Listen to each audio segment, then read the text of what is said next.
Hola gente, ¿cómo andan? ¿Cómo andan todos? ¿Cómo andan todas? Les doy la bienvenida a un nuevo episodio de este canal de YouTube que estamos creando, en el cual tenemos muchísimas expectativas. Un canal que queremos que sea al mismo tiempo viajes, mostrar cómo es la India, cómo es Afganistán, cómo es Irán, cómo son los países de África, cómo es el mundo que no conocemos y que nunca te muestran, y que al mismo tiempo que viajes sea periodismo real. En Argentina y en Latinoamérica en general, diría, no se habla del mundo. Nos encanta mirarnos el ombligo, hablar de nuestros países, pero es muy poco lo que sabemos respecto a todo lo que pasa en el planeta. Por eso un poco nos proponemos en este canal llenar ese vacío y de una vez por todas empezar a mirar al mundo. Porque además estamos en un año 2024 que es importantísimo. Va a haber elecciones en Venezuela, en México, en Estados Unidos, en India, la mayor democracia del planeta. Es un año importantísimo para el planeta. Todo puede cambiar. Mucha gente está pensando, por ejemplo, qué va a pasar con Trump, con Biden. Bueno, en estas superelecciones de Estados Unidos que ya todos y todas estamos palpitando. En un año así creemos que, además de mostrar viajes, es importantísimo también hablar del planeta, entender el tablero de ajedrez que es la geopolítica internacional, y por eso decidimos en los estudios de Muñeco TV y para arrancar este canal de YouTube, iniciar un nuevo programa, un nuevo streaming de entrevistas al cual les damos la bienvenida a todos y que se llama Paralelo 38. ¿Por qué elegimos este nombre? Bueno, ustedes saben que la península de Corea está dividida. Tenemos Corea del Norte, un poco el símbolo del país comunista, hermético, cerrado, y Corea del Sur, el país capitalista, muy tecnológico, bueno, súper desarrollado, antagonistas entre ellos. Hay gente que dice, yo no soy ni de Corea del Sur ni de Corea del Norte, yo soy Corea del Centro, en el sentido de que les gusta tomar una posición equilibrada. Bueno, el paralelo 38 es justamente el que separa uno del otro. Nosotros no estamos en el centro, estamos directamente parados en el paralelo. Podemos poner un pie para uno, un pie para el otro, tal vez algún día nos caigamos. Siempre se trata de hacer equilibrio porque al cabo de eso se trata el mundo, de eso se trata la política internacional, los acuerdos. Un día un país está en guerra con uno, al otro día son los mejores amigos, pactos, alianzas, acuerdos, traiciones, diplomacia. Vamos a hablar del mundo y para arrancar este primer programa de Paralelo 38 tengo el gran agrado, honor y privilegio de contar con un amigo, pero más allá de que es un amigo, diría realmente que es el número uno de los periodistas que saben de tal vez la región más caliente del mundo, como lo dice su libro. Estoy hablando de Ezequiel Coppel, yo diría que es el número uno de los medioorientólogos del país. Un tipo que te puede hablar sin ningún problema de Siria, de Irak, de Irán, de Jordania, de Arabia Saudita. Bueno, 2 libros, Medio Oriente, Lugar Común, de Capital Intelectual, ambos. El otro, La disputa por el control de Medio Oriente. Un tercero que viene en camino también. Viajes guiados cada año a Egipto para conocer, bueno, realmente cómo es la zona. Hay que llevar personas a Egipto realmente. Así que bueno, muchas gracias por estar acá, por engalanar esta primera entrega, este primer programa. Vamos a hablar hoy de Medio Oriente en general y particularmente del tema que domina las portadas del mundo desde el 7 de octubre de 2023, el día en que Hamás incursionó en Israel y protagonizó un ataque muy cruento, que es el conflicto entre Israel y Palestina, que al cabo, bueno, domina también las portadas no solo el último año, sino desde los últimos 70 años, con periodos de mayor violencia, de menor violencia, pero siempre un tema que está ahí, que la gente nunca termina de entender, me parece. El objetivo con este programa es poder entender un poco más el mundo, que haya disparadores, que vos veas la entrevista que le hacemos a Ezequiel, termine la entrevista y digas, che, me gustaría investigar más sobre esto que dijo, sobre lo que pasó en Israel, sobre lo que pasó en Palestina, que en el próximo programa sea sobre China, que en el siguiente sea sobre Brasil, que en el otro sea sobre el petróleo, que después tengamos un especialista en el conflicto Rusia-Ucrania, que luego entendamos lo que pasa en Europa, que después analicemos la política argentina, pero pensada de cara al mundo. En fin, cada programa un especial para poder entender un poco más el planeta y tener mejores herramientas. Te vuelvo a agradecer ese. No, por favor, gracias por invitarme. Bueno, gracias por venir. Te hago la primera pregunta. A ver, muy simple como para quien no conoce, nada es simple en realidad, pero para quien no conoce la zona, digo, para quien tiene que ponerse en el mapa, ubicarse en el lugar del mundo, vamos a hablar de Medio Oriente y después nos vamos a focalizar en Israel y Palestina. ¿Qué es Medio Oriente? ¿Dónde queda? ¿Cómo se puede definir? Bueno, qué pregunta. Yo creo que ya lo dijiste vos en un gran resumen. Es una zona bastante caliente, es el lugar donde nacen las tres religiones monoteístas. Es decir, mucha gente tiende a olvidar el Islam, el cristianismo y el judaísmo. Mucha gente tiende a olvidar que el cristianismo nace de Medio Oriente y lo asocia con Europa. Pero el cristianismo es una religión nacida en Medio Oriente y desarrollada también en Medio Oriente. Bueno, es una zona muy importante para el mundo en el sentido de lo que son sus materias primas, el desarrollo del petróleo, es un importante lugar para paso de mercancías, de posiciones estratégicas. Es yo siempre creo que dicen, más que explicar qué es Medio Oriente y dónde queda, yo siempre pienso que Medio Oriente es un lugar que cada uno de los actores que están dentro de la región dicen, ¿por qué hablan mucho de nosotros? Si lo mismo pasa en África, si hay una hambruna en determinado lugar, ¿por qué se concentran en nosotros, etcétera? Yo siempre respondo, Medio Oriente le interesa al mundo desde siempre. Es un poco el tablero de ajedrez, el centro. Desde siempre, es decir, no es que la gente esté obsesionada hoy con el conflicto israelí-palestino. Hace 1000 años estaba obsesionada con las cruzadas, claro, directamente. Es decir, incluso el avance árabe sobre Medio Oriente, es decir, hay toda una historia que está bastante atada también con el desarrollo de la humanidad de Medio Oriente. Yo creo que siempre ha sido importante para el mundo y creo que también va a seguir siendo importante para el mundo el resto del tiempo. Y la construcción de Medio Oriente, lo que llamamos Medio Oriente, bueno, es una construcción principalmente eurocéntrica, es decir, ha tenido diferentes nombres, incluso la gente local llama al lugar de forma diferente. Es decir, algunos lo llaman, no sé, las zonas árabes, los pueblos árabes, o en un momento se ha llamado Medio Oriente, en otro momento ha tenido otros nombres.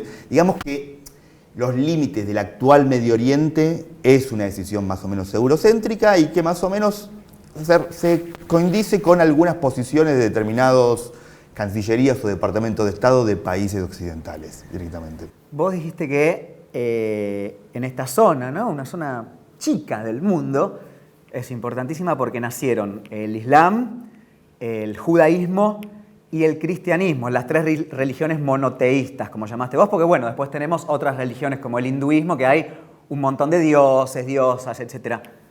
Es una pregunta muy compleja, pero ¿por qué vos? O sea, ¿cómo puede ser? Alguien que no entiende nada y vos le decís, mira, hay un lugarcito del mundo, una ciudad que se llama Jerusalén, y todo lo que nosotros pensamos hoy un poco nació ahí. O sea, ¿por qué? ¿Cómo se dio eso? Y yo lo llamo a Jerusalén, yo la denomino el real estate. ¿Cómo se puede decir real estate en español? La propiedad... Las inmobiliarias. La propiedad inmueble más disputada del mundo, directamente. Y Jerusalén, a mí es una ciudad que me apasiona, que vuelvo todos los años, que he vivido, y yo creo que es una ciudad donde todo el mundo quiere convencer al otro, en todo sentido, siempre. Un poco de forma... De todo, para comprar, de todo, pero aparte es una ciudad de narrativas muy fuertes, donde casi siempre determinados lados o protagonistas, no solo religiosos, quieren imponer su verdad sobre los otros. ¿Por qué digo el real estate? Porque bueno, ahí está el lugar más santo del judaísmo, está, podemos decir, uno de los lugares más santos o el más santo del cristianismo, y está el tercer lugar más santo del Islam. Entonces bueno, es un lugar muy disputado, donde cada una de las narrativas pretende negar la del otro. También es un poco risueño que se llama la ciudad de la paz, porque si algo no hubo en Jerusalén casi nunca fue paz. Nunca, directamente. Desde las cruzadas, desde antes. Antes directamente, es decir, la conquista de Jerusalén por el rey David es su progresión a través de la historia, es decir, siempre se habla... Hablar de Jerusalén o hablar de la zona Palestina-Israel como un territorio puro es medio manipulado, es decir, es un lugar dominado por jezubeos, luego por israelitas, luego pasa por el cristianismo, islam, persas, mongoles, mamelucos, no lo estoy diciendo todo uno tras del otro, pero otomanos, británicos, etc. Es una ciudad apasionante, pero mixta, siempre ha sido así. Es decir, que el primer error, si se quiere, a la hora de analizar el conflicto actual, es pensar que era una zona de tranquilidad o de paz durante un tiempo y desde que sucedió lo de Israel y Palestina, la zona entró en erupción. O sea, eso es un error, digamos. Sí, es un recorte, yo creo. Lo normal es lo que pasa ahora, entre comillas. Sí, es terrible obviamente, tipo ¿no? decirlo de esa manera, pero sí, casi siempre el momento que ha encontrado paz la ciudad y sus alrededores es mediante la paz de la espada o de las armas, es decir, la imposición de la paz. Es decir, porque vuelvo a decir, es un lugar donde se disputan muchas narrativas irreconciliables entre ellas. Entonces no están muy dispuestos a tolerar la del otro. A la vez, también hay que ser un poco preciso, ha encontrado la región en algunos momentos cierta concordia. Pero bueno, esa concordia siempre, también porque muchas veces ha tenido factores religiosos o no, se ha impuesto desde arriba hacia abajo. Es decir, por ejemplo, se dice, los judíos nunca han encontrado paz en Medio Oriente, etcétera, sino fue bajo su propia independencia judía. Eso está un poco manipulado en el sentido. Es verdad que los judíos han tenido derechos reducidos cuando estuvieron dominados por el Islam, pero si comparamos la posición o lo vivido por los judíos en Medio Oriente comparado con lo vivido en Europa, Medio Oriente ha sido el refugio de ellos. Claro. Es decir, el Imperio Otomano ha recibido como un influjo no digo de poder, de todo, de inteligencia cuando los judíos fueron expulsados de Europa. Es decir, bueno, muchos dicen, tenían derechos reducidos, etc. Yo creo que también vuelvo a decir, me parece que es un gran error pensar el Medio Oriente hace 500 años con los ojos de hoy. Claro. Me parece que no se puede entender directamente. La posición, por ejemplo, de una minoría, porque los judíos, si bien, bueno, su patria histórica es Israel, etc., han sido una minoría en un Medio Oriente de mayoría árabe. Han encontrado refugio también en Medio Oriente. Capaz que no desplegando su nacionalismo, pero el desarrollo de los judíos con sus limitaciones en los 400 años que van del 1400, 1500 al 1900 en Medio Oriente, comparado con Europa, es abismal. Bueno, la historia que siempre se cuenta, ¿no? Del rey de España expulsando a los judíos, los sefardíes, que después llegan al Imperio Otomano, incluso después emigran a Argentina, ¿no? Y hay historias, perdón que te interrumpa, hay historias encima muy interesantes, incluso no conocidas. Es decir, ¿quién coordinó la resistencia de Acco en el norte del actual Israel contra Napoleón? Fue un judío al servicio del Imperio Otomano, que después, bueno, el visir, el gobernador que estaba ahí, lo castigó por un tema interno y el Imperio Otomano le permitió a los hermanos del judío atacado, es decir, que había ocupado una posición muy importante, que puedan tomar venganza. Es decir, hay situaciones que en esta narrativa irreconciliable, donde todos queremos borrar las partes más controvertidas, bueno, no terminan saliendo a la luz. ¿Cómo es? A ver, una pregunta casi turística te hago, pero me parece que está buena también para que la gente pueda imaginarse de lo que estamos hablando, de cómo es el lugar. ¿Cómo es Jerusalén? ¿Llegás, digo, para un turista incluso te diría? Y es una mezcla entre una ciudad, yo creo que se ha modernizado mucho, con una población que no tiene muchas ganas de modernizarse en algunas cosas. Bien. Es decir, ¿por qué? Me imagino, a ver, te hago así un pequeño adelanto. Imaginemos que llegás a Israel, es decir, porque Palestina no está reconocida como Estado, no tiene aeropuerto, es decir, llegás al aeropuerto de Israel, que es el aeropuerto de Ben Gurión, que está en la ciudad de Lod. Bueno, cuando te bajás del aeropuerto, cuando salís del aeropuerto, si vos querés ir a Jerusalén, te transportás en un tren hipermoderno, hiperrápido, que va por abajo de la tierra en algunas partes y llega a Jerusalén en una supermoderna estación que está hecha kilómetros abajo de la tierra directamente. Ahora cuando salís a la realidad, cuando salís de abajo de la tierra, te encontrás con una población que a medida de las últimas décadas es más religiosa. Es decir, la población secular está abandonando mucho Jerusalén. Y es una población que está principalmente aumentando en dos vectores de población, perdón que diga población de vuelta, entre los ultraortodoxos judíos y los árabes. Entonces, cuando es una mezcla, es como un golpe, por ejemplo. Podés tener un montón de cosas súper modernas, por ejemplo, al día de hoy en la calle principal de Jerusalén, lo que es Rehov Jaffa, la calle Jaffa, tenés también como una especie de monorriel, como una especie de subte, no bajo la superficie, sino arriba, como un premetro, sí, súper moderno. Pero, por ejemplo, podés tener algunas disputas completamente antiguas, por ejemplo, que un ultraortodoxo judío le diga a una mujer que no se sienta al lado porque... Entiendo. Es una cosa como que lo desafía. O sea, es tradición, modernidad, choque. Hay un choque, para mí hay un choque fuerte. Y eso ha producido, para mí, según lo que pude investigar y me han contado amigos y gente mucho más grande que yo, como una gran, no digo expulsión, sino han dejado de la ciudad las poblaciones más seculares, los menos religiosos. Los menos religiosos. Y yo no creo que eso le vaya a hacer bien a la ciudad. A pesar de que es una ciudad que tiene una característica religiosa, yo no creo que eso le haya hecho bien a la ciudad. Vos das un curso que hasta donde tengo entendido es muy exitoso, se repite muchas veces por año, hay muchos estudiantes que se anotan y demás, que es básicamente entender el conflicto israelí-palestino. Creo que son 6 clases, 5 clases, mamita, tremendo desafío te metiste. Mi pregunta es la siguiente, dependiendo a quién le preguntes, y vamos a Israel y Palestina, dependiendo a quién le preguntes cuándo empieza el problema, algunos te van a decir, algunos van a bucear en las raíces bíblicas, otros te van a decir, no, bueno, en 1948 se creó el Estado de Israel y desde ese momento, te hago la pregunta a vos, digamos, cuando vos le contás a tus estudiantes sobre el conflicto, ¿cuándo pones la fecha inicial? ¿En qué momento decís, bueno, vamos a empezar a estudiar desde acá? Sí, muy buena pregunta. Yo lo que hago es, los primeros 30 minutos de la primera clase, les hago un pantallazo, como un resumen de todo lo anterior hasta los últimos 100 años. Es decir, qué pasó con el pueblo judío durante casi 1000 años dominó el territorio, luego de la disputa con los romanos, luego la parcial expulsión de los judíos, la intención de los romanos de borrar el carácter judío del territorio, luego el cambio de control del territorio, luego el surgimiento del Islam, el avance del Islam sobre la zona, etc.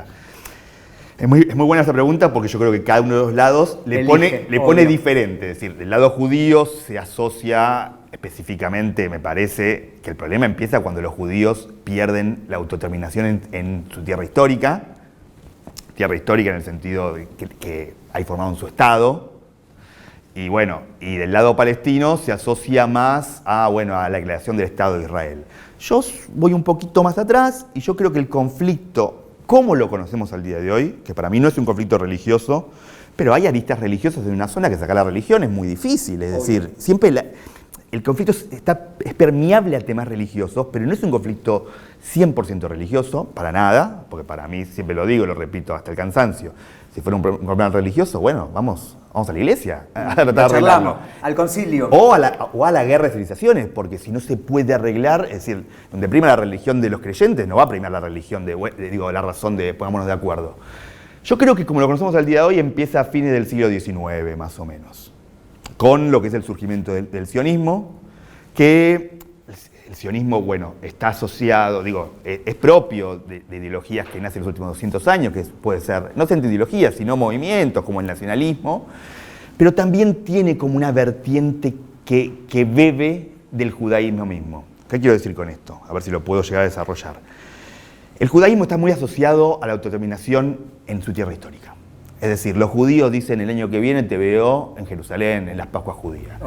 La historia de los judíos está asociado al Estado de Israel. Es decir, las escrituras sagradas de alguna manera. Hay otras religiones que no tanto. No tanto. Entonces, el nacionalismo, el sionismo, como conocemos hasta hoy, está dentro del judaísmo como religión, no totalmente, directamente, a pesar de que sacar completamente el arraigo del territorio con el judaísmo sería imperfecto. Ahora, hay judíos que no creen que tendría que formarse el Estado de Israel el día de hoy.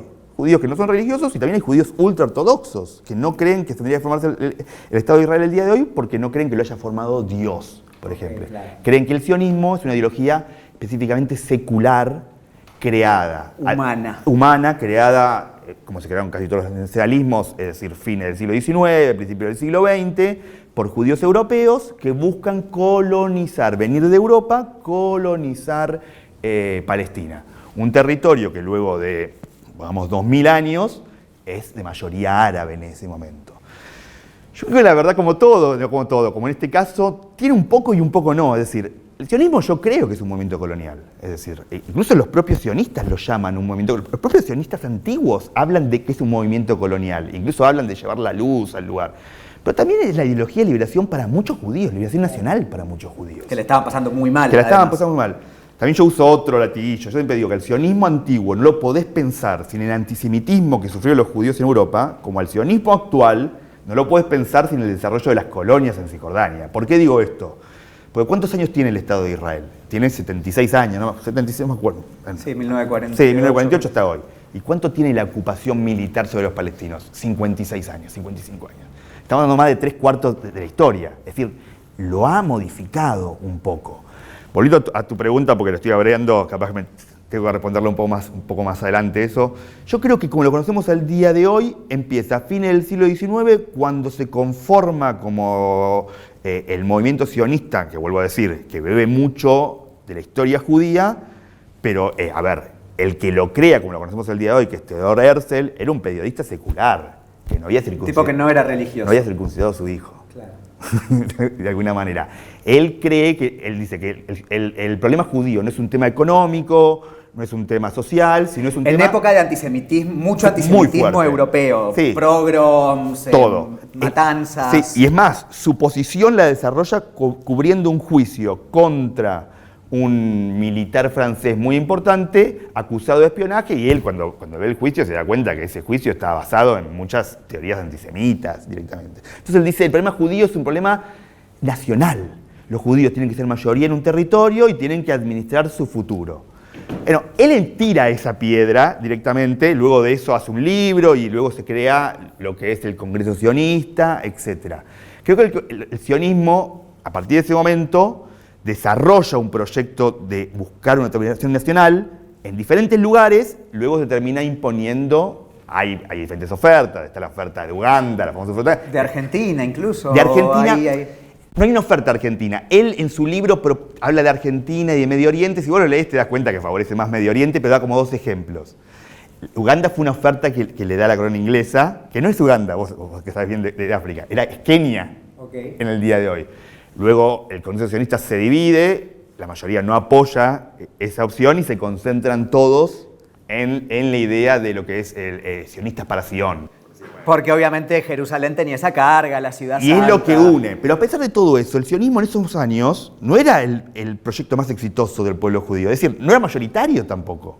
Es decir, si vos, realmente no se hizo, vos hacías una encuesta en todos los judíos, algunos... Sí, si vos preguntabas en 1890 al judío que vivía en Bulgaria si tenía que emigrar para vivir, él te iba a decir, no, acá estoy bien tal vez. Pequeños, había pequeños, es decir, lo que se llaman las inmigraciones judías, que se llaman las aliá, son pequeñas, son de 30.000 personas, las primeras, la segunda no me acuerdo el número, y la mayor parte de la gente se vuelve.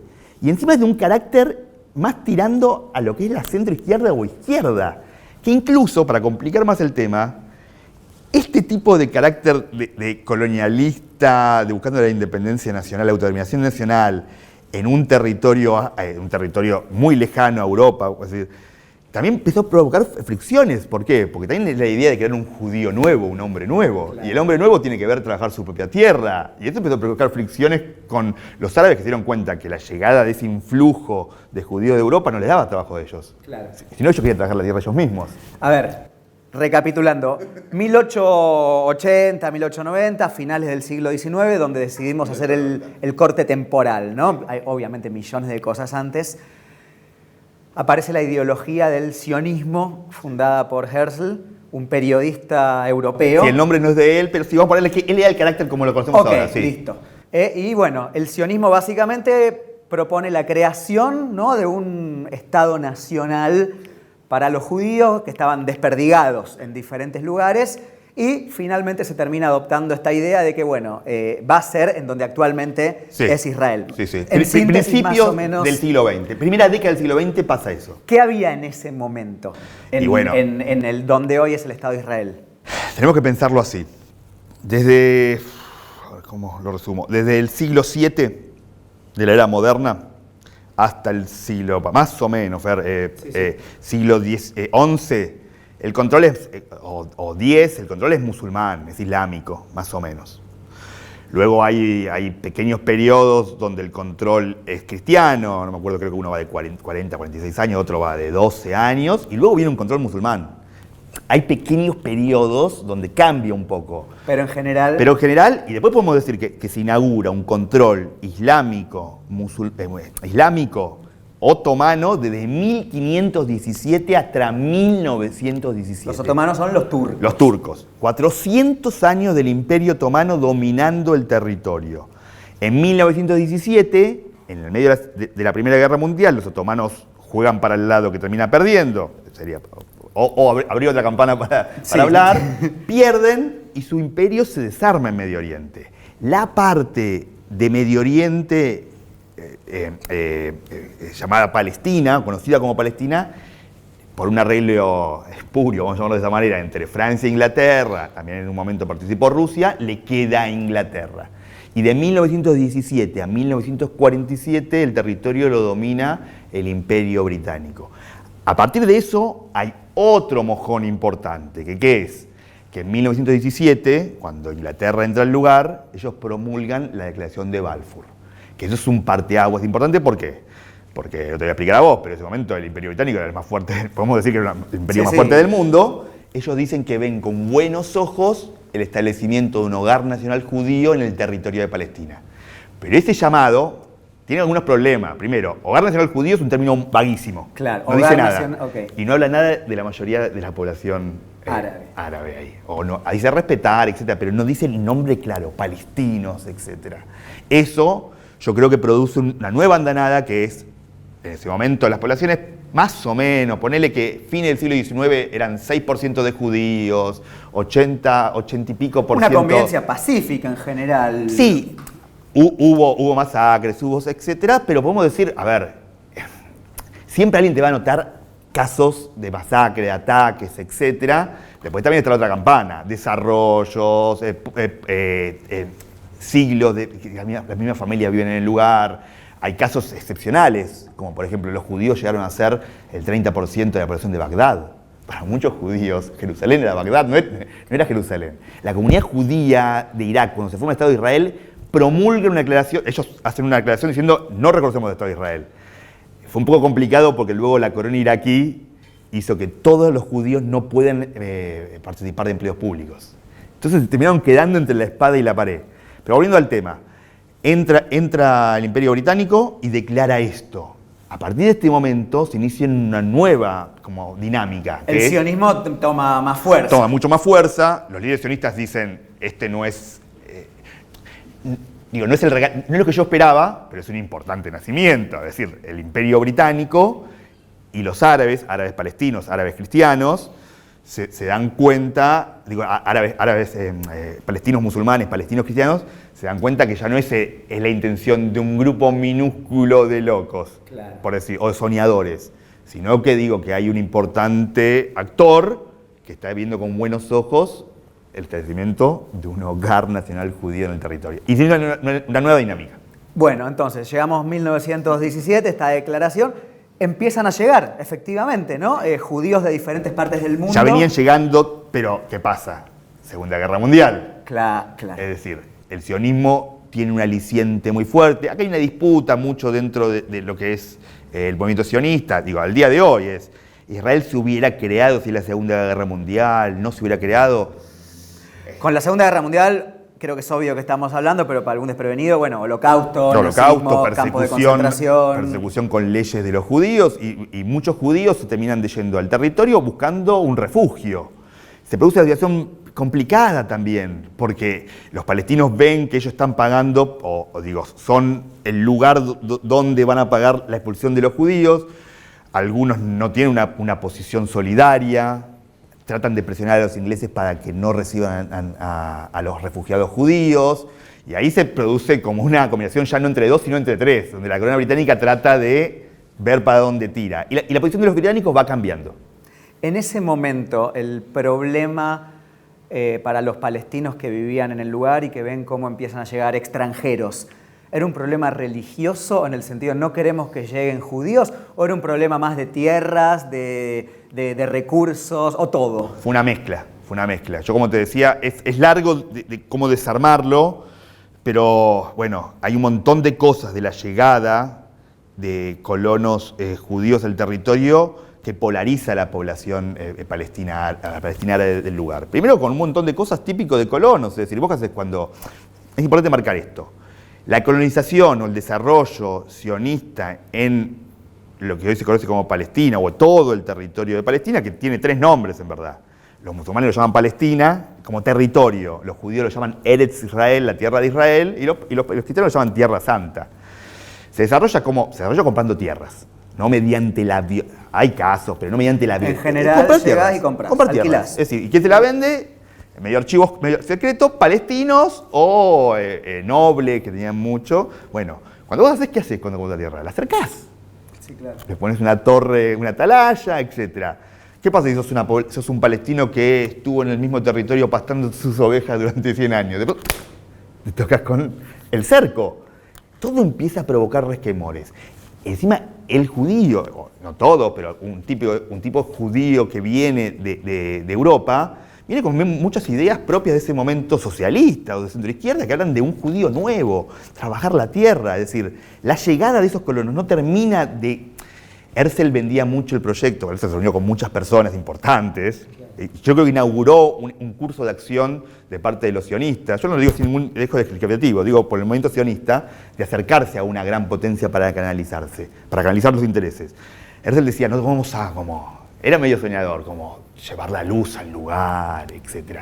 Los palestinos no terminan de ver eso, terminan de ver... Que donde pastaban las ovejas, de repente era una pared. De pronto llega el judío europeo y quiere trabajar en la tierra. No quiere contratar al palestino para que lo trabaje. Porque yo quiero ser un nuevo judío. ¿Por qué? Porque siendo judío en Europa no me dejaban trabajar la tierra. Estaba prohibido en casi todos los países. Tenías que dedicarte a la usura. Entonces, hay todo... Es bastante complejo. Yo creo que se puede desarmar. Pero todo empieza a producir resquemores. Y aparte los palestinos ven...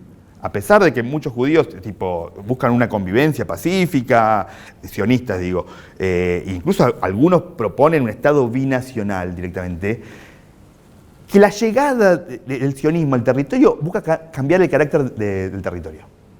Esa también es la verdad. Y ellos lo ven, lo reconocen desde el primer momento. Hay una famosa carta creo que es el rabino de Francia, a fines del siglo XIX, uno de los más importantes dignatarios religiosos de Jerusalén, musulmanes. Y el directorio musulmán, es muy conocida esa carta, le dice, ¿quién puede negar que este territorio fue de ustedes? Pero ahora es nuestro.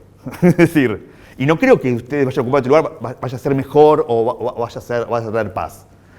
Pero bueno, los mayoritarios habitantes del lugar ven que el objetivo del sionismo es cambiar el carácter del territorio. La guerra mundial, la segunda, termina en el 45, al menos en Europa, y ya en el 48 se funda, se crea el Estado de Israel tal cual lo conocemos en la actualidad. ¿Cómo es ese tránsito? Brevemente igual, ¿no? Porque todavía nos falta avanzar un montón en la historia, sí. Pero ese tránsito es de, bueno, ok, están llegando cada vez más, están imprimiendo un cambio al carácter del lugar, etc. Y de repente ya tenemos fundado el Estado de Israel y empieza una guerra, sí. Además, ¿no? Sí, a favor de los sionistas hay que decir que a partir del 17, los sionistas en Palestina, te vuelvo a decir, lo digo sin ningún dejo de descalificación, sino por el movimiento sionista, luego el 48 lo voy a llamar israelíes, ellos dedican las 3 décadas a crear instituciones proto-Estado. Tienen un plan, Es decir, hay un plan muy claro. Es decir, a mí me encanta una última biografía que salió de Ben Gurión que dice, un Estado a cualquier costo. Directamente. El lado árabe, no lo estoy diciendo como forma de crítica, lo estoy diciendo como un análisis, es más de rechazo, directamente. Y siempre se piensan, somos mucho más, la situación se va a mantener así, va a ser imposible eso. Como ya hablamos antes, la situación va cambiando, las poblaciones van cambiando. Si los judíos son, ponele, no me acuerdo bien los porcentajes, 6, 7%, 8% a principios del siglo XX, bien al principio del siglo XX, fin del siglo XIX, a mediados del 30 ya son el 30% de la población, con la llegada, con el influjo de los refugiados. Y bueno, y ellos juegan su carta muchas veces. Mucha gente que narra el conflicto dicen los palestinos jugaron su carta en el 47, en el 48 con la guerra de independencia de la Palestina y su rechazo a la partición. No, la verdadera carta que jugaron los palestinos, que en muchos casos fue violenta, de rechazo violento, la masacre de Hebrón en el 29, fue la revuelta árabe del 36. Que para mí la revuelta árabe más escondida de la historia. Ellos hicieron una revuelta que fue muy poderosa porque lograron en el territorio hacer un paro de 6 meses, no recuerdo otro paro de 6 meses en esa época en todo Medio Oriente, y bueno, tuvieron 3 años de una guerra de guerrillas, y después fueron derrotados una combinación entre Inglaterra, ahí estaba Montgomery, el famoso Montgomery de la Segunda Guerra Mundial, Y también los sionistas que estuvieron en ese lado encontraron que es el único refugio del lado inglés, ciertamente. Ya cuando pasa la Segunda Guerra Mundial, hay una mezcla de cosas. Hay un deseo del mundo, con mucho cargo de conciencia, de qué hacer con los millones de refugiados judíos que están dando vuelta por el mundo. No hicimos nada para parar el Holocausto.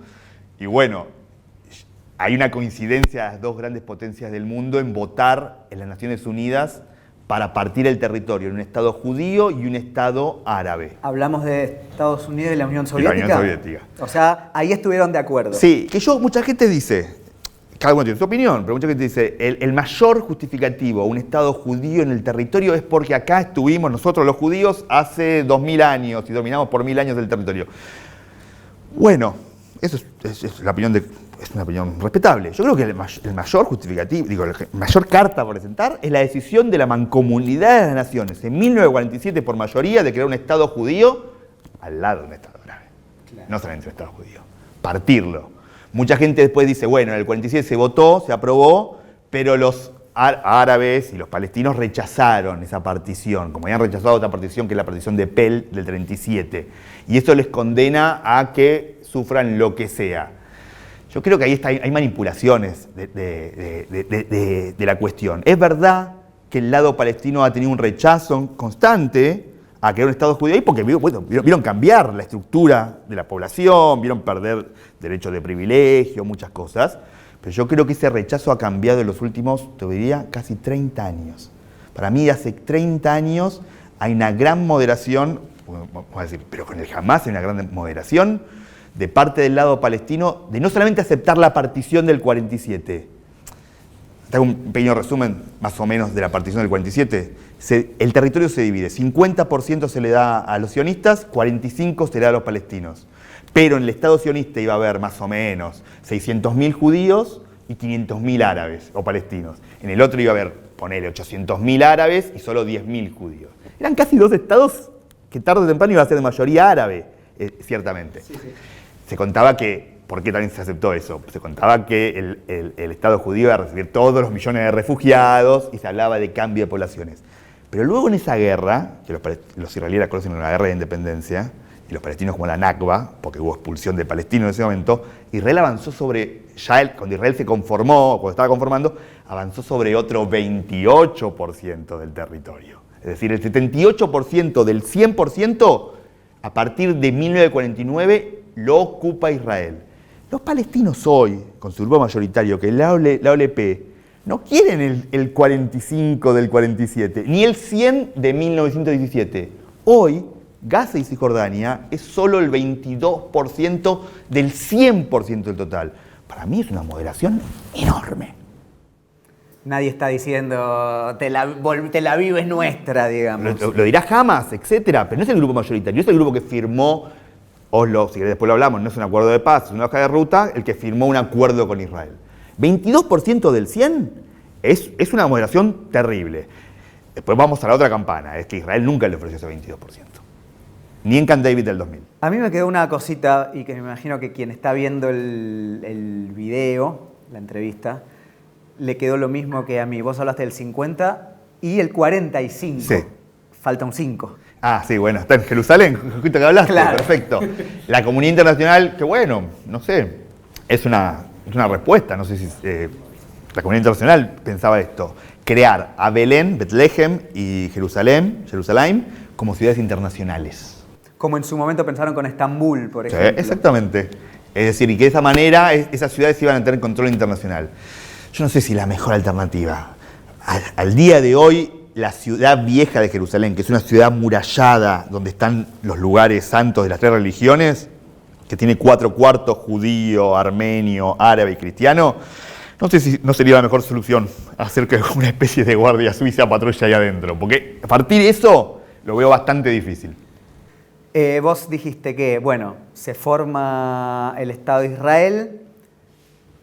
Los palestinos a ese proceso lo llaman la Nakba porque muchos son expulsados, es decir, Israel se queda con mucho más de lo que se había pactado. los israelíes lo llaman la guerra de la independencia porque definitivamente se conforma el Estado con Dejaron de ser sionistas y empezaron a ser israelíes. Claro, del sionismo pasan Son a ser sionistas israelíes. también, pero digo, pasan a tener... Hubo en el medio, digamos, hubo una guerra, ¿no? Esta guerra de independencia israelí es el intento...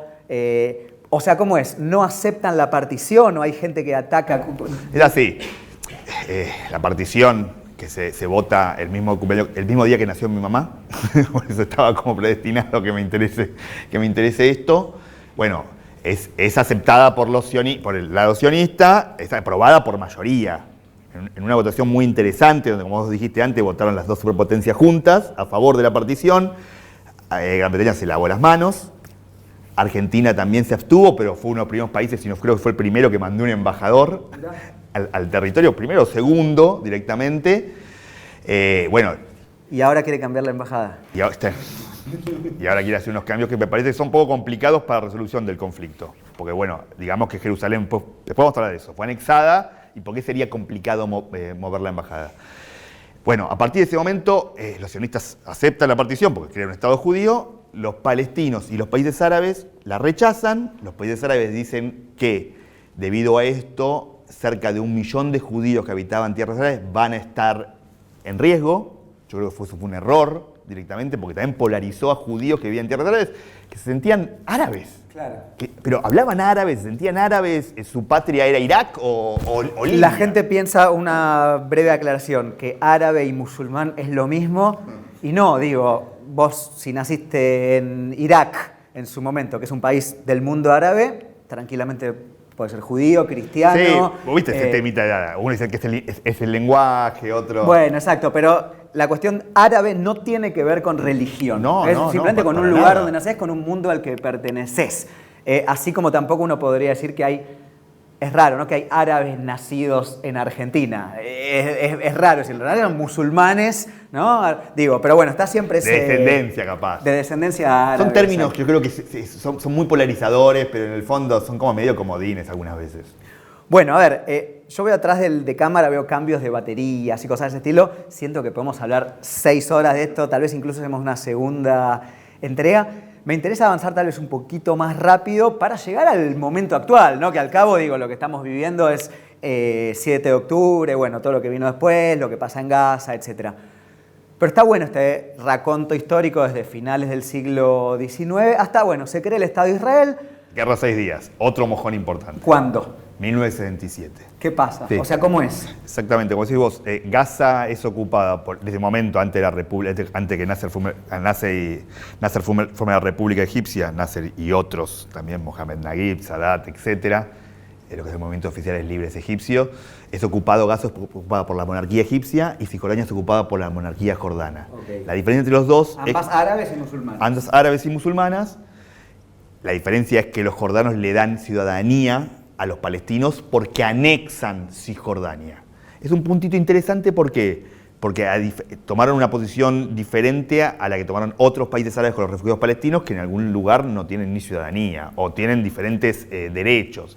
Por ejemplo, los que viven bastante mal son los refugiados palestinos del Líbano. Ese es un ejemplo. No son considerados ciudadanos. Algunos sí, hay diferentes casos.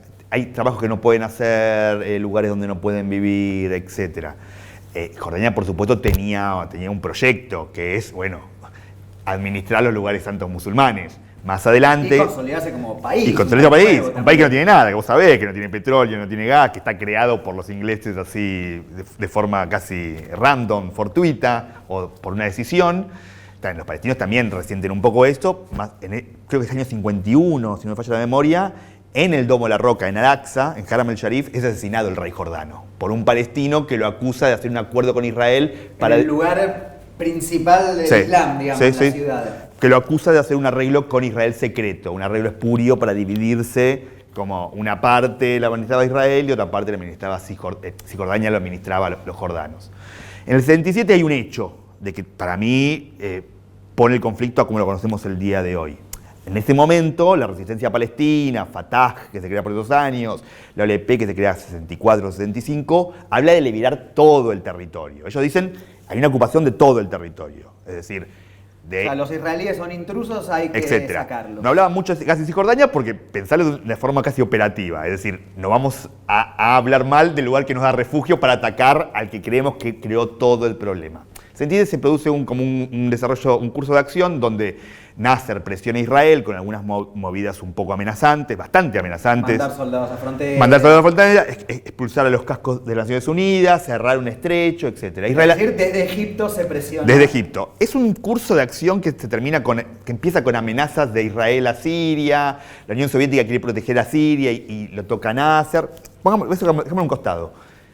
Colorín colorado, Israel hace un ataque sorpresa, destroza toda la aviación de Egipto en tierra y en 6 días conquista toda la península del Sinaí egipcia, todo Cisjordania, que la tenía Jordania, todo Gaza, que lo tenía Egipto, las alturas del Golán sirias, y bueno, triplica su territorio. El mayor triunfo de la historia israelí y la mayor tragedia militar del mundo árabe, al menos en la historia moderna. Para mí... Porque además los árabes eran muchos más. Sí, sí, y creo que una vez lo charlamos. Para mí es el principio del fin del paranabismo, que le empieza a dar lugar a otro ismo, que es el islamismo de a poquito que va a entrar. Es el golpe de muerte de Nasser. A Nasser muere porque creo que por un ataque al corazón. Pero muere ahí. En Egipto siempre hacen ese chiste, no todo, pero algunos hacen ese chiste de, bueno, lo que lo mató fue la guerra de los 6 días. El protector del mundo árabe tiene un golpe... A ver, pensado para alguien que lo ve desde afuera es un ejército que incluye además muchos países, el panarabismo, todos los árabes unidos, que son muchos más, que tienen el objetivo de sacar a Israel de donde está, y en 6 días, en menos de una semana, terminan no solo no sacando, sino que perdiendo todo. 3 ejércitos en total, fue el sirio, el jordano y el egipcio. Bueno, ¿qué pasa ahí entonces? ¿Gana Israel? Gana Israel, en ese momento ocupa todo ese territorio, es decir, el Sinaí egipcio, Gaza, Cisjordania, a las alturas del Golán sirias, Jerusalén. Y bueno, en el primer mes de la conquista, lo que es julio del 77, Israel lo que hace es desarrollar su primer colonia en territorio ocupado a partir de esos años. Lo que se llaman los asentamientos. Los asentamientos. Hay muchos palestinos, también para hablar del lado palestino, que piensan que no, la ocupación empieza en el 48. Es decir, la creación del Estado de Israel es la ocupación, etc. Eso entra en diferentes opiniones. ¿Por qué? Porque lo que dicen muchos, y ahí se produjo la Nakba, nos expulsaron, etc. Muchos israelíes dicen, bueno, si ustedes hubieran ganado, hubieran hecho lo mismo, más o menos. Entonces, bueno, hay disputas sobre eso, no disputas, es decir, sobre cuándo empieza la ocupación totalmente de los palestinos. Dicen que eso fue una guerra. En el 77, ya con Israel conformado como Estado, avanza sobre territorios que no son de él. Y empieza a hacer colonias. La primera es un kibutz en territorio sirio, en las alturas del Golán, el kibutz Meron Golán. Y más adelante, en septiembre, desarrolla su primer colonia en Cisjordania, que era un pueblo, es decir, facción, que existía antes del 48. Entonces no hubo mucha disputa si hacerla o no. Era como volvamos al territorio que teníamos antes del 48. Pero los israelíes saben, porque hay alertas de los propios abogados de la Cancillería israelí, que si mueven civiles a territorio ocupado militarmente, están rompiendo la Convención de Ginebra. Israel lo sabe eso. Es decir, eso no se puede. No, esto no se puede. ¿Y qué pasa Israel? ¿Israel toma la decisión, aprueba en una reunión de gabinete hacer colonias? No, Israel toma la decisión de no tomar ninguna decisión. Y le permite a muchas ramas o a muchos actores importantes, ya sea Israel Galili, Isaac Tabenkin, ya sea Yigal Alon, que cada uno maneje una agenda aparte y que algunos fomenten una especie de asentamiento en diferentes lugares. El asentamiento básicamente es algo así como de la nada, en lugar ocupado militarmente a partir de esta guerra, de repente creas un barrio o cercado o no, un barrio cerrado y trasplantás a población tuya civil. A un lugar civil, a un lugar ocupado militarmente, cosa que no se puede. No. Que en un principio fue una, vos dijiste, en septiembre. ¿Cuántas son hoy? Julio, la primera en Meron Golán, si no me falla la memoria. En septiembre es la primera en Cisjordania. Okay. Quiero ver una cosita. Sí. Hay una especie de plan no aprobado, pero que es el plan marco de Israel en ese momento, que es hacer colonias cerca de la frontera con Jordania, la línea verde, y en el Valle del Jordán, por una especie de invasión de Jordania. Ese pecado de la colonización de Cisjordania y Gaza también, y también el Sinaí egipcio, Es un pecado original de la centroizquierda israelí. No lo hace la derecha israelí. No lo hace Netanyahu. Pero, a favor, no quiero defenderlos, ellos decidieron como hacer algunos asentamientos, muchos, pero no llenarlos de gente. Como que no sea un proyecto estatal.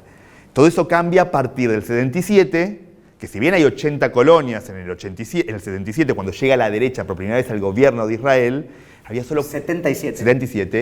Del 77 al 77, Israel desarrolla cerca de 80 colonias, pero solo dentro, en Cisjordania y Jerusalén, solo 4.500 personas. Hoy hay 700.000 personas. La llegada del Likud, que gobierna Israel más o menos, no me acuerdo los años, pero de los últimos 45 años, 32 o 33 años, cambió la dinámica y llenó de gente las colonias. Lo que en un momento era un proyecto medio marginal, sí, viendo ahí. Raro, tire y afloje, etc. Se podría decir que hoy es un poco, no sé si decir la razón de ser, es mucho, pero una política de Estado, ¿se podría decir? Sí, yo creo que, a ver, acá hay un tema que para mí está muy manipulado. El desarrollo de la colonización, específicamente de Cisjordania, más de Gaza, donde Israel abandonó sus colonias, ahora muchos dicen van a volver, no van a volver, yo tengo mis opiniones, pero de Cisjordania es uno de los mayores proyectos estatales de Israel en los últimos 45 años. Es decir, es más, yo tengo mi teoría que es donde vive el actual estado de bienestar israelí, directamente. Vos además conocés mucho los asentamientos, es decir, hablás de primera mano. Sí. Viajaste por la Cisjordania ocupada militarmente y que está llena de estos barrios privados, digamos. Sí, hay, ponele más o menos, debe haber 144 oficiales, es decir, sancionados por el Estado, es decir, que tienen, la gente no, el tema es que este conflicto, es decir, la gente no conoce mucho de lo que habla. Son como comunidades cerradas donde hay bancos, salitas de primera emergencia, pequeños shoppings, etc. Son enormes. Hay algunos que no son tampoco pequeños pueblos, sino son ciudades. Hay 4 asentamientos que están reconocidos como ciudades por Israel. Uno tiene una universidad.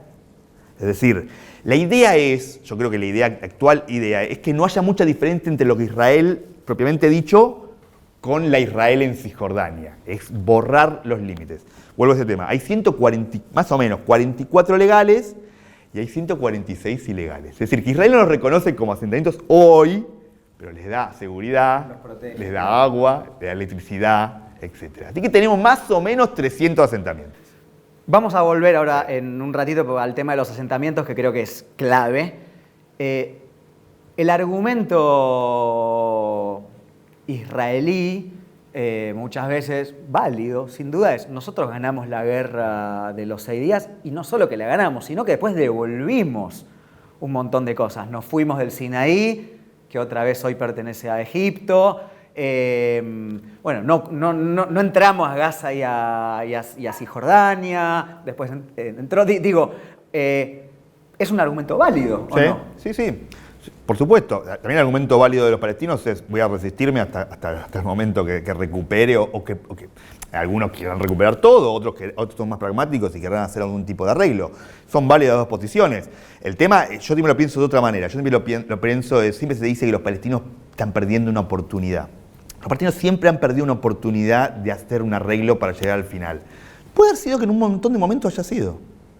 Incluso yo puedo criticar el rechazo palestino a la partición del 47, pero también no puedo entender por qué.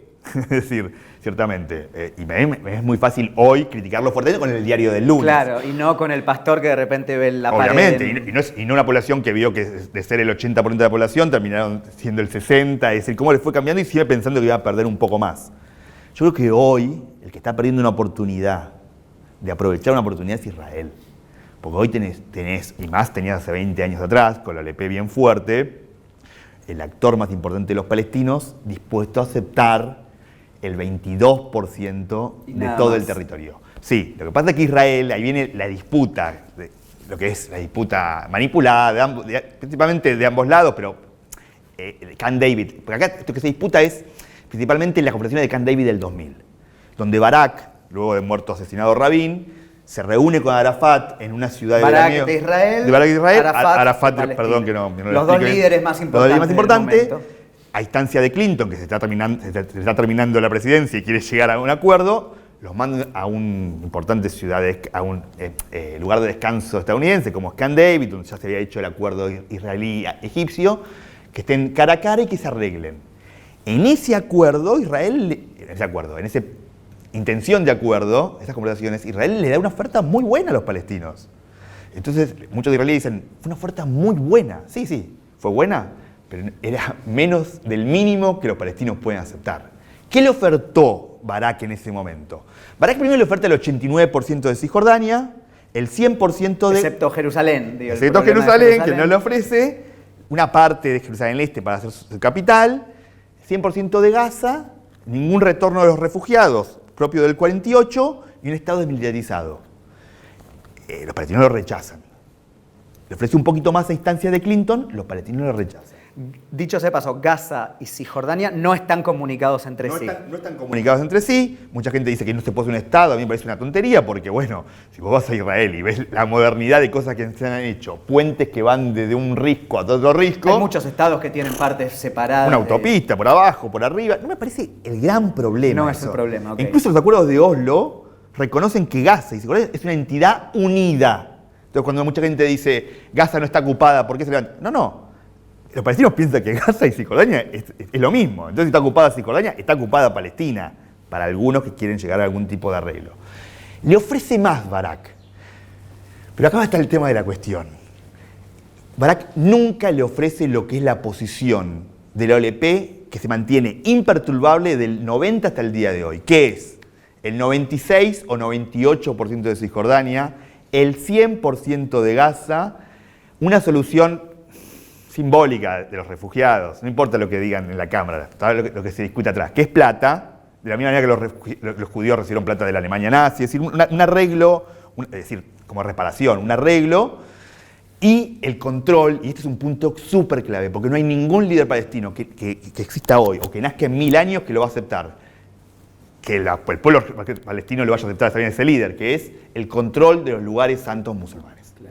Barak hace unos arreglos ahí. Primero le dice que está todo junto. Está todo junto, porque los lugares santos musulmanes, o Al-Aqsa y el Domo de la Roca, lo que se llama Haram el-Sharif, el complejo de Haram el-Sharif, es donde estaba el antiguo templo judío. Entonces también es el lugar más santo para los judíos, de alguna manera. Yo tengo una posición más pragmática, como decir, cada uno que venere a su Dios en su lugar. Ahí estaba el templo, pero ahora los judíos, nosotros veneramos a Dios en el muro de los lamentos, que está abajo. Los musulmanes veneran a su Dios, que es el mismo, la verdad, en el Domo de la Roca y en Al-Aqsa, y que los cristianos lo hagan en la tumba de Cristo, en el Santo Sepulcro. Puede haber un arreglo. Israel nunca le ofrece el control total de los lugares santos musulmanes. Primero, una vez le dice Barak, bueno, lo que está arriba de la tierra te doy un leasing por 20 años y lo que está abajo es mío. Es como decir, ¿viste? Es como te devuelvo a Texas, a México, y le diga, lo que está abajo del petróleo es... Y los palestinos nunca van a aceptar eso. Pero eso, ¿los israelíes lo sabían o no sabían? Por supuesto lo sabían. La inteligencia militar israelí, antes de Camp David, le dice a Barak que este es el mínimo que van a aceptar los palestinos. Barak no le ofrece eso. Entonces volvemos al tema. ¿La oferta fue buena? Sí, fue buena. Es menos del mínimo histórico que los palestinos pueden aceptar si no quieren que al líder lo maten. Porque ningún líder palestino que entregue Al-Aqsa o Domo de Roca va a sobrevivir al día después. Sadat fue el presidente egipcio que decidió reconocer a Israel, por primera vez un país árabe reconociéndolo, y lo mataron al rato. Rabin no firmó un acuerdo de paz, porque Oslo no es un acuerdo de paz. Es una hoja de ruta que divide el territorio de Cisjordania en 3 entidades, una donde hay cierta autonomía limitada, solo el 20% de los palestinos, pero es una hoja de ruta para llegar a un acuerdo final 5 años después. También lo mataron a Rabin. Capaz que, bueno, yo no sé cómo, pero se van a necesitar líderes que incluso tengan que tomar decisiones que no sean totalmente populares dentro de su propio pueblo. Vos hablas mucho de la OLP. Sí. Que es básicamente la organización que defiende, que gobierna a los palestinos, cuyo líder histórico fue Yasser Arafat. Además de la OLP, tenemos a Hamás hoy en día. Son 2 organizaciones que se disputan a ver quién gobierna a los palestinos. En síntesis, Sí. ¿Qué representa cada una? ¿Qué son? Hamás es una competencia que tiene la OLP desde un lado islámico, que cree que con Israel no se puede hacer algún tipo de arreglo, ciertamente, y que lo único que se puede hacer con Israel son concesiones que haya hecho el profeta en el pasado. Es decir, el ejemplo primordial del profeta solo puede ser imitado. Entonces, jamás solo podría darle a Israel una especie de calma o un cese al fuego por determinado tiempo. No un acuerdo de paz final, porque no puede reconocer que un Estado judío se cree en tierras islámicas. Eso. Es una competencia del lado religioso que le hace a la OLP. Mucho se dice que jamás lo creó Israel. No, jamás no lo creó Israel. Israel lo dejó crecer en la década del 80. Porque era competencia. Porque era una competencia que le sacaba poder a la OLP. Lo que pasa es que terminó naciendo un gol, es una figura judía, como un monstruo que dejaste crecer que terminó siendo mucho peor, ciertamente. La gran pregunta es, ¿jamás puede hacer algún acuerdo con Israel de paz final? Es complicado, yo creo. Yo creo que es bastante complicado un acuerdo final. Ahora, hay personas dentro de la inteligencia israelí, que dedican toda su vida a la inteligencia israelí, que creen que incluso es interesante hacer algún tipo de arreglo con Hamás, porque las cosas cambian en 2 años, en 20, 30, que hacer un cese del fuego por 30 sería importante. Hay otras personas que dicen, bueno, mirá lo que pasó con el 7 de octubre, había un cese del fuego. Está un poco manipulado lo del cese del fuego, porque realmente, cese del fuego depende quién lo tome de qué lado. Los palestinos nunca vieron un cese del fuego de parte de Israel. Ellos ven que las colonias siguen avanzando en Cisjordania. Para ellos, Israel no hace un cese del fuego. Israel siempre avanza.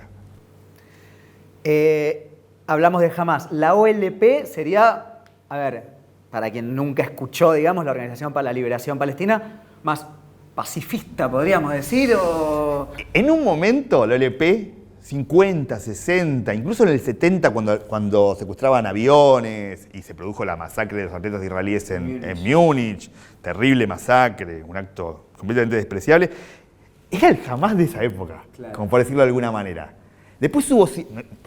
No coincidían en el aspecto religioso, la gente de OLP, Hamás siempre, yo conozco algunos, he hablado en Hebrón con algunas personas de Hamás, no tampoco los más altas, siempre los han despreciado como que la OLP toma alcohol, viste, que un islámico religioso no toma alcohol. No puede hacer, etc. Solo quiero decir que en el 60, 70, la OLP ocupaba el mismo lugar que Hamás ocupa el día de hoy.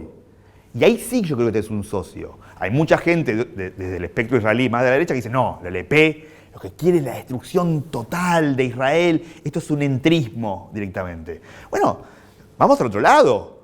Los palestinos ven que lo que está ganando del lado de Israel es toda la derecha, y que lo que va ganando es gente que pide la colonización. Cuando vos abrís un diario de Israel, Cisjordania no se llama Cisjordania, se llama Judea y Samaria, los nombres bíblicos del territorio. Es decir, los palestinos no es que ven del otro lado amor y paz exactamente, lo que ven es un avance total. Los palestinos... ¿Jamás nace por eso? Yo creo que jamás nace por un montón de cosas. Nace porque Gaza es descuidada, lo que no ocupa el Estado egipcio lo ocupa las asociaciones de beneficencia islámica, vos lo conocés eso, y la hermandad musulmana siempre fue muy fuerte en Egipto, Hamás es como un primo hermano de la hermandad musulmana. Yo creo que Hamás nace en el 80, etcétera, pero no tiene el apoyo total, se desarrolla mucho en el 90 con atentados suicidas muy fuertes, la masacre de Hebrón, donde mataron a cerca de 30 creyentes islámicos en un lugar que es una sinagoga y una mezquita que es la tumba de los patriarcas judíos, pero también importantes figuras para el Islam. Eso hizo que Hamás empiece con atentados suicidas dentro de Israel, los hacía, pero no dentro de Israel. Y yo creo que Hamás crece mucho en la segunda intifada porque es el grupo que más le pega a los civiles israelíes. En un contexto de guerra, porque es otro enemigo muy golpeado. Yo creo que Hamás crece muchísimo cuando los palestinos no tienen un horizonte de acuerdo. Porque si vos cuando tenés un horizonte de acuerdo, es apostar a matar a tu enemigo. Yo no tengo ninguna simpatía por ese grupo, en el sentido, no creo que le proporcione un horizonte como luminoso para los palestinos. Solo que, digo, si quieren derrotar a ese grupo, es decir, ese grupo no lo van a derrotar solamente militarmente. A este grupo lo van a derrotar si a los palestinos le dan un horizonte para llegar a algún tipo de pragmatismo con Israel. Mientras peor estás, más lógico es que nazcan fundamentalismos, digamos. Sí, y además un fundamentalismo que se apoya sobre ciertos hechos controvertidos, incluso tipo que los judíos toman del Islam, como el tratamiento del profeta con los judíos, etc. Entonces, ciertamente, digo, estás creando como un monstruo de 1000 cabezas, ciertamente.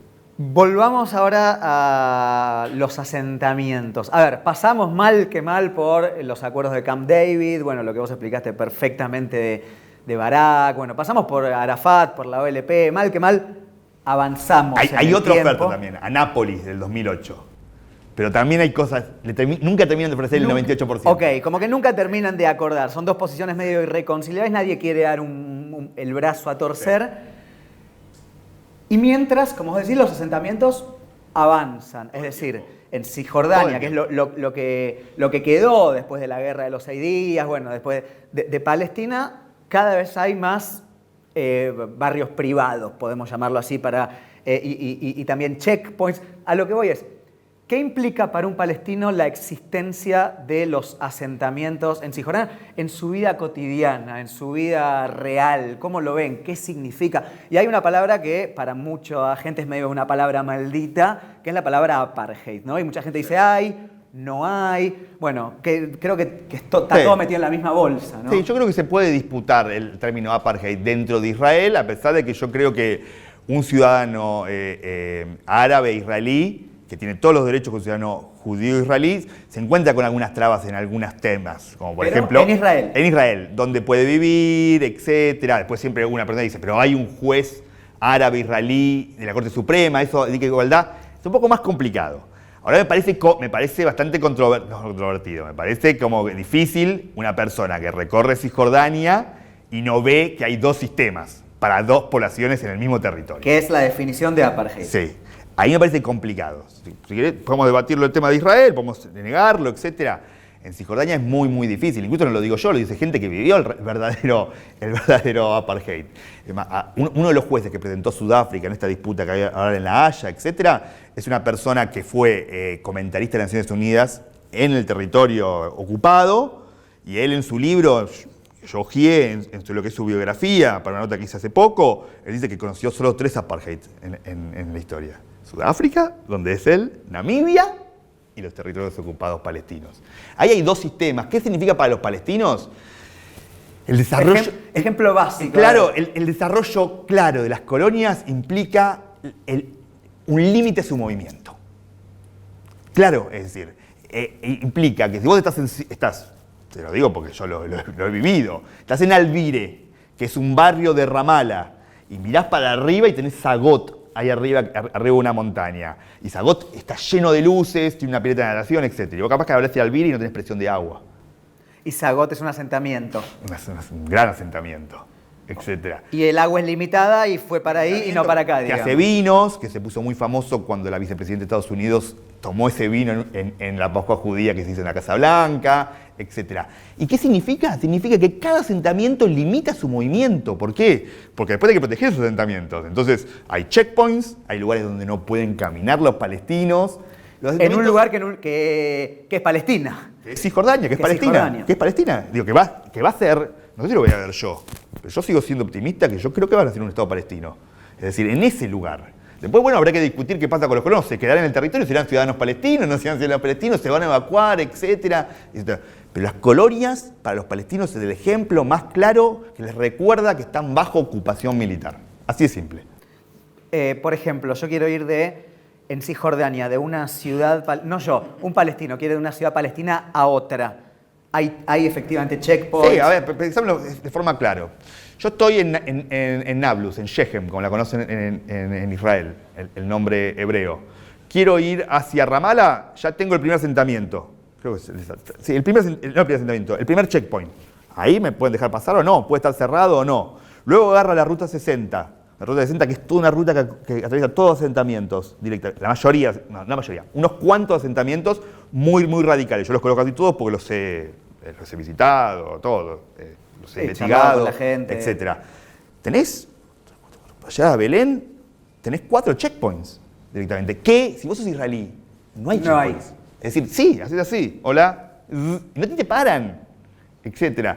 El palestino tiene que tener el beneplácito de los israelíes para poder llegar.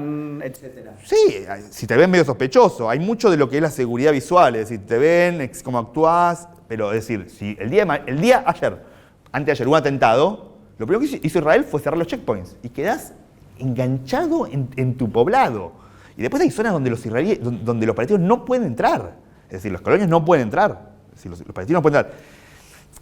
Entran para trabajar para las colonias algunas veces, en una cosa medio controvertida, es para hablar largo y tendido qué pasa ahí, porque dentro de las colonias todo lo que es construcción lo hacen los palestinos. Que es muy interesante eso. Esa gente palestina que trabaja en las colonias, haciendo las colonias, no es desprestigiada por los palestinos. Mirá. Porque saben que no tienen otra forma de sobrevivir. Es como una especie de status quo de, bueno, trabajan en las colonias, pero bueno, hay que alimentar a la familia. Para los palestinos las colonias son el más claro recordatorio que viven bajo ocupación militar en un territorio donde ellos tienen menos derechos que la población que otra población que vive en el mismo territorio. Así te lo resumiría. El argumento, así como antes te dije el argumento israelí en el sentido de, bueno, nosotros ganamos la guerra y encima después devolvimos muchas partes que habíamos ganado, hay un argumento palestino que dice, bueno, teniendo en cuenta las espantosas condiciones en las que muchas veces vivimos, esta cosa de no poder ir de una ciudad a otra o tener que pasar por 5 checkpoints en donde te miran en lo que ellos consideran su propia tierra, no tener control de sus fronteras, que el agua lo usen otros y no vos. Eso, dice mucha gente, favorece la creación de grupos como Hamás, que dicen, o sea, no podemos seguir esperando a ver si... No podemos negociar con los israelíes. No podemos negociar con esta gente, no nos queda otra que atacarlos. Sí. Y después Hamás hace lo que hizo el 7 de octubre. Estoy haciendo un camino muy liso, muy simple, pero en última instancia es un argumento atendible ese, digamos, nace una opción fundamentalista, terrorista, bueno, esta es otra palabra disputada, pero que efectivamente mata gente, pero bueno, la razón por la que nace es porque hace 50 años que estamos viviendo así. Yo no quiero ser tomador de los palestinos, de su lucha. Es decir, yo no creo que los vaya a favorecer una resistencia armada directamente. También me parece que hay que mirar históricamente el tema, es decir, el sionismo logró su estado luego de iniciar una lucha armada. Los sionistas le hicieron una especie de guerra de guerrillas a los ingleses, donde pusieron... Hubo un atentado en un hotel famoso. No solamente eso, hubo atentados en Europa, trenes, hubo atentados contra enviados de Naciones Unidas que mataron, es decir, hubo una importante guerra de guerrillas, como hoy que hoy se la puede considerar actos de terrorismo, sin duda. Yo creo que hoy, y de vuelta, no quiero ser sometedor de los palestinos, pero bueno, me estás preguntando mi opinión, yo no creo que le favorezca una resistencia armada a los palestinos hoy. Creo que la resistencia que los israelíes saben cómo manejar. Es decir, la aprendieron, la saben, y están esperando. Y les permite decir, ¿se dan cuenta que estamos lidiando con monstruos que lo único que quieren hacer es matando? Nosotros hicimos las colonias, pero también nos protegemos. Claro. No nos queda otra que atacarlos, porque etc. Yo creo que Israel y el ejército israelí no sabe lo que hacer, y lo digo porque los conozco de haberlo presenciado, decir, por ejemplo, 100.000 palestinos marchan hacia un checkpoint. Claro. No sabría, un paro... Un real, etc. También, por esto digo, lo que es el sometimiento de los palestinos, porque de mi posición, una persona que se mueve por el territorio sin ningún tipo de límite, me es fácil a mí. Como analista, yo creo que no tendría que estar, vuelvo a decir, pues no sé si no preciso, no me parece que los vaya a favorecer, me parece que es lo que espera Israel. Lo que pasa es que tienes una decisión, bueno, donde vos sabés, un tipo de desobediencia civil trae muchos problemas y trae muchos castigos. Los palestinos, no voy a decir que lo utilizaron masivamente, pero la primera intifada fue más así, directamente. La segunda intifada fue mucho más... desobediencia civil, hubo ataques, etcétera, pero fue principalmente concentrada... ¿Qué hubo diferente entre la primera intifada y la segunda? Se concentró el levantamiento en Cisjordania y Gaza para no polarizar a los israelíes, no hacerlo dentro. La segunda intifada fue más violenta, con atentados suicidas dentro de Israel. De alguna manera polarizó a la izquierda israelí. Es largo, porque yo creo que la izquierda israelí se fue perdiendo por otras cosas también. Pero en un momento se encontraron con que tengo que preocuparme por la vida de mi hijo o por los derechos de los palestinos. Va a ser la vida de mi hijo. Yo creo que a la causa, como un analista lo digo, yo no creo que sea la mejor opción iniciar una resistencia armada como la que tienen un montón. Porque me parece que los israelíes practican y entrenan todos los días para derrotar. Esa es mi opinión. Bueno, vamos más de una hora de programa y lo que yo me doy cuenta básicamente es que deberíamos hacer, como haces vos, un taller para entenderlo, porque además cada puerta que abrís conduce a un montón de otras puertas diferentes. No hablamos de Irán, no hablamos de Arabia Saudita, no hablamos de Irak. Bueno, por eso es que creo que es importante hacer un programa así. Vamos a tratar de seguir hablando del mundo todo el tiempo. A ver, creo que el trasfondo más o menos está entendido. Hablamos del sionismo, de la creación del Estado de Israel, de lo que unos llaman la Nakba, es decir, el éxodo palestino expulsados de sus tierras, y otros llaman la guerra de independencia israelí. la guerra de los 6 días, ¿no? La gran tragedia árabe y al mismo tiempo el gran triunfo israelí. Después viene el acuerdo de Oslo, de Camp David. Más o menos avanzamos en el tiempo. Mientras avanzamos, lo que yo percibo es que claramente, como diría Sócrates, solo sé que no sé nada. Algunos, yo no sé quién lo dijo, pero algunos de esos. Creo que sí, ¿no? Vamos al presente, sí. Y ahora que entendimos un poco el pasado, sí. ¿Cómo ves vos lo que sucedió en la zona a partir del 7 de octubre de 2023?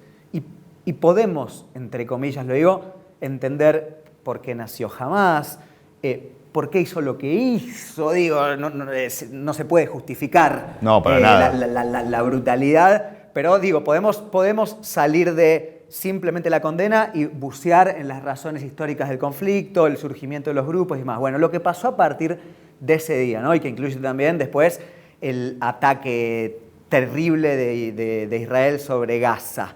Y bueno, secuestrados que todavía siguen secuestrados por parte de Hamás. ¿Cuál es tu análisis en el sentido de cómo ves lo que se viene o lo que pasó? Sí, yo creo que, bueno, acá de vuelta, entran las narrativas y todo están como muy ardidos, donde no se puede poner un matiz sobre nada. Yo creo que se puede condenar sin ningún tipo de duda lo que pasó el 7 de octubre y también se puede llegar a entender no la masacre y no el ataque sobre civiles, sino que no era un conflicto muerto, un conflicto dormido. No, es que de la nada... Y que no estaba en cese al fuego directamente. Y que sí, yo creo que siempre lo digo y lo repito hasta el cansancio. Esta es una zona donde las cosas no se ordenan de forma aleatoria. Es decir, la naturaleza aborrece el vacío. Acá vos dejás un lugar sin ocupar y viene un lobo, por decirlo de alguna manera, y te lo va a ocupar directamente. Yo creo que lo que principalmente, a gran resumen, lo que demuestra esto es que no es un conflicto que lo puedas manejar. Israel cree de hace 55 años que puede manejar el conflicto. Entonces, bueno, divido a los palestinos en área A, área B, área C. Entonces, bueno, tienen área A de autonomía, no se van a levantar. Retiro las colonias de Gaza, pero sigo bloqueando la franja. Y bueno, lo manejo. Bueno, en el 2020 los países árabes de las monarquías del Golfo reconocen a Israel. Se terminó el conflicto. A mí, estudiando obsesivamente hace 2 décadas del conflicto, lo que me enseñó es que siempre cuando parece que el conflicto va a morir, siempre surge. Para mí, lo que tiene que haber es tomar la iniciativa. Y no solamente hablo de los actores en cuestión, sino de la comunidad internacional. Porque la verdad también, incluso los actores en el terreno, me parece que si no pueden ponerse de acuerdo, tienen que meterse en la comunidad internacional para presionar un poco. Para mí lo que demuestra el 7 de octubre es que no se lo puede manejar el conflicto. No se lo puede manejar de ningún lado. No se puede manejar del lado palestino más extremista, como del lado israelí más extremista. Que al día de hoy, el lado israelí más extremista domina el Ministerio de Economía israelí. Es decir, hay un colono radical en el Ministerio de Economía israelí. Y hay un colono radical, Itamar Ben-Gvir, acusado de terrorista en el pasado, manejando la policía israelí. Entonces, esta cosa de que, bueno, se va a acomodar de forma... ellos solos se van a acomodar... No es una tontería. Para mí lo que el 7 marca es que hay que tomar la iniciativa directamente. Comunidad internacional. Yo sé que es una mala palabra, etcétera. Yo creo que hay actores que pueden presionar, por ejemplo, al país ocupante que es Israel. Y hay otros actores que pueden presionar, no creo que hay que presionar al ocupado porque sería un poquito injusto directamente, pero para hacer algunas cosas que puedan llegar a cierto acuerdo. Ahora, el no hacer nada, lo que dice mucha gente, no, la comunidad internacional no tiene que hacer nada porque todo es malo, es esto, lo que tenemos hoy. Son 20 años de comunidad internacional mirando para otro lado. Mucha gente dice que, vimos lo que hizo estos días Israel en Gaza, digamos, bombardeos indiscriminados, matanzas de civiles, etc. Y se quejan de que la comunidad internacional deja vía libre, digamos, como que sí, hay tibias condenas, pero que todo sigue igual. ¿Es así o...? Ha pasado ciertamente. Es decir, yo creo que el más claro ejemplo es Estados Unidos armando a Israel y a la vez mandando ayuda humanitaria por el aire, porque no pudo convencer a su principal aliado de que abra los pasos fronterizos. Eso ya abre otra campana que yo siempre digo, que es el gran problema que tiene Estados Unidos en la región, es que tiene aliados que no siguen sus objetivos. Claro. Entonces es como una especie de encerrona, ciertamente. Yo creo que hubo decisiones controvertidas en parte de la comunidad internacional. Pero la idea de que, bueno, como esas decisiones controvertidas existieron, tienen que desaparecer, es lo mismo que tenemos ahora. Es decir, ¿quién se va a ocupar? Es decir, hay una catástrofe humanitaria muy, muy grande en Gaza, que yo vengo alentando hace meses. Cualquier persona atenta al conflicto hace meses. Hambre y utilizar el hambre como arma de guerra, que es muy, muy complicado directamente. Y yo creo que ahí hubo una inacción de la comunidad internacional permitiéndole a Israel actuar en las primeras, por ejemplo, 3 semanas de octubre. Las primeras 3 semanas de octubre no entró nada a Gaza. Y todos los que seguimos el conflicto sabíamos que eso era imposible de recuperar sin una entrada masiva de ayuda humanitaria. Y era obvio lo que iba a venir. Yo creo que al revés, yo creo que, bueno, si la comunidad internacional actúa mal, tendría que empezar a actuar bien. Pero no es que nos tiene que desaparecer, porque realmente, les voy a contar un spoiler. El que más quiere que no presione la comunidad es Israel. Realmente. El que más quiere, o el que más dice que bueno, que no, es Israel, precisamente. No son los palestinos que más le tienen a la intromisión de la comunidad internacional. Cuando decimos esto, la mala palabra que vos llamás comunidad internacional, obviamente hablamos de Estados Unidos. Es el principal actor que puede presionar a Israel, sin duda. ¿China? Yo creo que China, como tiene su política, ellos, bueno, lo que pasa adentro cada uno se arregla. Yo creo que lo que hace China en Medio Oriente, y lo ha hecho, por ejemplo, tanto con Irak, con Irán y con Arabia Saudita, mediando una especie de mini acuerdo que quiero ver hasta dónde llega, es proteger sus intereses. Ellos protegen sus negocios directamente. China, bueno, no creo que quiera meterse tanto en la cuestión si sus intereses no son afectados. Ahora, tiene intereses en Israel importantes. China puede tener importantes con los palestinos. Creo que puede entrar, pero no creo que sea el actor que puede presionar a Israel. Yo creo que el único actor que puede presionar a Israel realmente es Estados Unidos. Y lo ha hecho en el pasado y Israel ha actuado a consecuencia. Es el único que lo puede hacer. Y va a cambiar claramente la política de orientación hacia Israel si gana Trump o si gana Biden, ¿o no? Es una gran pregunta. Ni siquiera sabemos si se van a presentar, digo, todavía no es que se decidió, pero... Todo el mundo dice que Trump va a ser peor para los palestinos que lo que fue Biden. Ahora, bueno, si vas hoy, yo hablo con mis amigos, con mis conocidos palestinos, y les nombrás Biden a los palestinos, hoy lo odian más que Trump, directamente. Porque ellos ven como que fue la garantía que le dio Israel para hacer todo el desastre que hizo en Gaza. Yo creo que Israel, luego de la masacre del 7 de octubre, tuvo como una especie de derecho moral de atacar a Hamás y de sacarlo del poder. Bueno, eso no te da ningún derecho de matar de hambre a la población civil directamente y de hacer cosas que, bueno, acá hago yo sé que es un poco una agarrada, como un tiro largo, sinceramente. Pero nosotros los judíos sufrimos el hambre como arma de guerra. A mí no me... Que el Estado judío utilice el hambre como arma de guerra me parece muy, muy complicado. Para ir terminando ya, ¿vos creés todavía, me lo dijiste, pero dijiste también que creés que no lo vas a ver en la solución de los dos estados? Sí, yo creo que sí. Yo creo que mucha gente habla de un Estado para todos como la solución. Yo creo que es buena en principio esa idea, pero es una opinión más de gente de afuera del territorio. Los israelíes quieren un Estado independiente y los palestinos quieren un Estado independiente.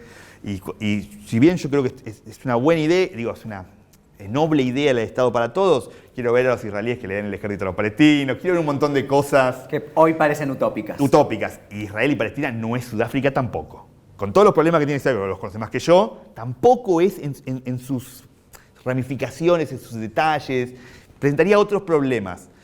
Yo creo que sí, pero viendo la historia, y siempre digo lo mismo, es decir, cuando yo crecía en el 90, le hacía preguntas a mi mamá, y me decía, no, esto es la Unión Soviética por siempre. Claro, toda la vida. De un día para el otro. Le dije, ¿hasta cuánto va a durar? ¿Cómo hasta cuándo va a durar? Siempre, Ezequiel, la Unión Soviética siempre va a durar. Y bueno, cambió, la historia todo va cambiando, la estructura de fuerzas va cambiando. Hoy, bueno, muchos dicen, bueno, los partidos pierden la oportunidad, etc. ¿Y si cambia todo? ¿Y si los israelíes perdieron la oportunidad en este momento para mí, lo que es muy importante para su supervivencia en el territorio es, tampoco soy inocente, yo estoy seguro que Israel no hubiera supervivido ahí si no es usando un poco la fuerza en algún momento. Pero yo creo que lo que va a garantizar la supervivencia de un Estado judío en un Medio Oriente de mayoría árabe es la aceptación de sus vecinos. Y yo creo que las cosas pueden cambiar y van a cambiar, pueden ser líderes valientes, El tema es si lo vamos a ver nosotros. Pero que esto va a seguir igual 1000 años, me parece un poco mucho. ¿Qué futuro ves para Gaza, que está totalmente derruida? No, para Gaza veo un futuro muy, muy oscuro. Y creo que Israel tiene que estar más preocupado, incluso que tanto igual que los gazatíes en este tema. Es decir, Gaza puede convertirse en una Somalia. Es decir, y al final vas a terminar, no digo extrañando a Hamás, pero que haya algo que más o menos administre. Nadie quiere tener Somalia cerca de su casa. No. Y vos sabés lo que puede pasar con eso. De clanes, etc. Yo creo que Israel tiene que darse cuenta, y creo que algunos actores se han dado cuenta de lo que puede convertirse en la Franja de Gaza y tienen que empezar a actuar muy, muy rápido para terminar con el desastre humanitario ahí. Y tendría que, para mí, en este momento, tener esta estrategia, algún tipo de solución al conflicto. Bueno, fue para mí un lujazo primer programa, ¿no? Y aparte plato fuertísimo porque es el tema, me parece, desde hace mucho tiempo de este programa que llamamos Paralelo 38 y con el cual dijimos vamos a recorrer todo el mundo. Me queda la gran deuda y te invito prontamente de hablar de Irak, de Jordania, de Irán. Porque no es solamente Israel-Palestina, pasa que es tan complejo que te termina ocupando todo. Incluso podríamos ni siquiera haber hablado del presente, solamente quedarnos en el pasado y aún así podríamos haber estado horas y horas. Bueno, hay muchos actores en la zona, Siria, ni que hablar, todo está interconectado. Si hay algo que te quedó por decir o que creas que, no sé, que es una clave para entender el conflicto o no, una yo lo reflexión. que creo, así como un mensaje, no quiero decir tirar un mensaje optimista, pero los israelíes y los palestinos tienen mucho menos diferencia de lo que piensan de afuera y lo que piensan ellos mismos directamente. Yo creo incluso que están predestinados a convivir, de alguna manera. Yo cuando veo un israelí palestino veo menos diferencia entre un israelí palestino que un palestino y un egipcio. Pero bueno, eso es una opinión personal mía. Bueno, muchas gracias por venir. De nuevo, a ver, la disputa por el control de Medio Oriente, lugar común, agotados, reedición, Ezequiel realmente sabe. Así que bueno, nos despedimos y hasta el próximo programa de este experimento hermoso que estamos haciendo en YouTube. Quiero agradecerle también a todos los sponsors y gente que está apoyando para que esto salga, el Centro Universitario de Idiomas, los muebles en donde nos sentábamos, las mesitas de luz, no son mesitas, son escritorios en realidad, de El Sheite, que es una mueblería hermosa, los mapas quedan de fondo, después los voy a mostrar mejor de Andes Mapas, y bueno, todo aquel que se quiera sumar, es realmente muy, muy serio y con muchas ganas lo que estamos haciendo, con mucha voluntad. Contale a tus amigos, a tus amigas, sirve el like, sirve la suscripción, sirve compartir, sirve absolutamente todo. Así que bueno, nada, muchas gracias Ezequiel de nuevo y muchas gracias por haber estado ahí.